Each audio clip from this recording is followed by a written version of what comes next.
పెద్దగా అరిచి ఆడుకుంటుంటే మహాస్వామి వారు ఆ పిల్లలిద్దరినీ పిలిచారు. పిలిచి, ఏరా మీరిద్దరు ఆడుకుంటున్నారు, మీకు పాఠం చెప్పవలసిన అధ్యాపకుడు రాలేదా అని అడిగాడు. ఒక పిల్లవాడు అన్నాడు, ఇంకా మా అధ్యాపకుడు రాలేదండి, అందుకు ఆడుకుంటున్నాం అన్నాడు. రెండో పిల్లవాడు అన్నాడు, అధ్యాపకుడు వచ్చారు, పాఠం చెప్తున్నారు, మాకే ఆడుకోవాలనిపించి పాఠం వినకుండా బయటికి వచ్చి ఆడుకుంటున్నాం. స్వామివారు తెల్లబోయారు.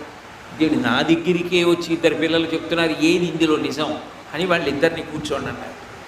పక్కన ఉన్నటువంటి అంతేవాసిని పిలిచి పాఠశాలలోకి వెళ్ళి వీళ్ళిద్దరికీ పాఠం ఎక్కడ నేర్చుకుంటున్నారో మిగిలిన పిల్లలతో ఆ అధ్యాపకుడు వచ్చారా లేదా చూసి రండి అన్నారు. వాళ్ళు వెళ్ళి చూసి వచ్చి అన్నారు, వీళ్ళ అధ్యాపకుడు రాలేదండి అన్నారు. అంటే స్వామివారు అన్నారు, ఎరా మీ అధ్యాపకుడు రాలేదట కదా, వీడు నిజం చెప్పాడు రాలేదని.